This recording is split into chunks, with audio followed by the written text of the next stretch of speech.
Hi, நான் doctor Aravindan, Aravind hospital Thuraiyur. நம்ம இன்னைக்கு பித்தப்பையில் இருக்க கல்லை பற்றி பார்ப்போம். என்ன டாக்டர், கிட்னி ஸ்டோன் கேள்விப்பட்டிருக்கிறோம், இது என்ன புதுசாக பித்தப்பை கல்லுன்னு பார்க்குறீங்களா? அதே மாதிரி இது என்ன இருதயம் கிட்னி மாதிரி ரொம்ப முக்கியமானு கேட்குறீங்களா? ஆமாங்க, கல் சைஸில் சின்னதாக இருந்தாலும் அது படுத்துகிற பாடு ரொம்ப அதிகம். இன்றைக்கி நம்ம அதை பற்றி பார்ப்போம். நம்ம லிவருக்கு கீழே, அதாங்க நம்ம கல்லீரலுக்கு கீழே ஒரு சின்னதாக ஒரு பை இருக்கும். இதில் தான் பித்த நீர் சேகரித்து வைக்கிற பை, இதுதான் பித்தப்பைங்க. நம்ம கொழுப்பு அதிகமாக எடுத்துக்கொள்ளையோ இல்லை நம்ம கொழுப்பை சீர்நிலைக்கிறது இந்த பித்த நீர் தான். நம்ம உணவு முறை மற்றும் கொலஸ்ட்ராலோட மாறுபாட்டினால அந்த பித்த நீர் அங்கேயே தேங்கி இருந்து கெட்டியாயிட்டு சிறு சிறு கற்களாக மாறிடுங்க. இதுதான் பித்தப்பைக்கல்.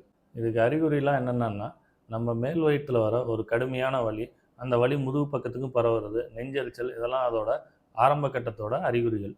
சாதாரண வயிற்று வலி தானே அப்படின்னு நினச்சிக்கிட்டு கேஸ் ட்ரபிளாக இருக்குன்ட்டு நம்ம மாத்திரையை போட்டு நாளை கடத்திட்டே இருந்தோம்னா ஒரு சிலருக்கு இது சீல் பிடிச்சி மஞ்சக்காமல் அதாங்க ஜாண்டிஸ் வர அளவுக்கு பிரச்சனையை உண்டு பண்ணிடும். மேக்ஸிமம் இந்த பித்தப்பைக்கான ஒரே தீர்வு ஆப்ரேஷன் பண்ணி இந்த பித்தப்பையை வெளியே எடுக்கிறது தான்.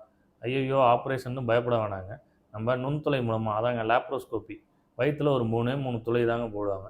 அது மூலமாக பித்தப்பையை எளிய முறையில் அகற்றிக்கலாம். சர்ஜரி பண்ணதுக்கான சுவடு கூட இருக்காது.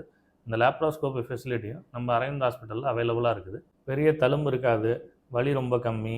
அதேமாதிரி ஆப்ரேஷன் பண்ணி கொஞ்ச நாள்லேயே வீட்டுக்கு போயிடலாம். தொடர்ந்து வர வயிற்று வலியை அலட்சியப்படுத்தாதீங்க.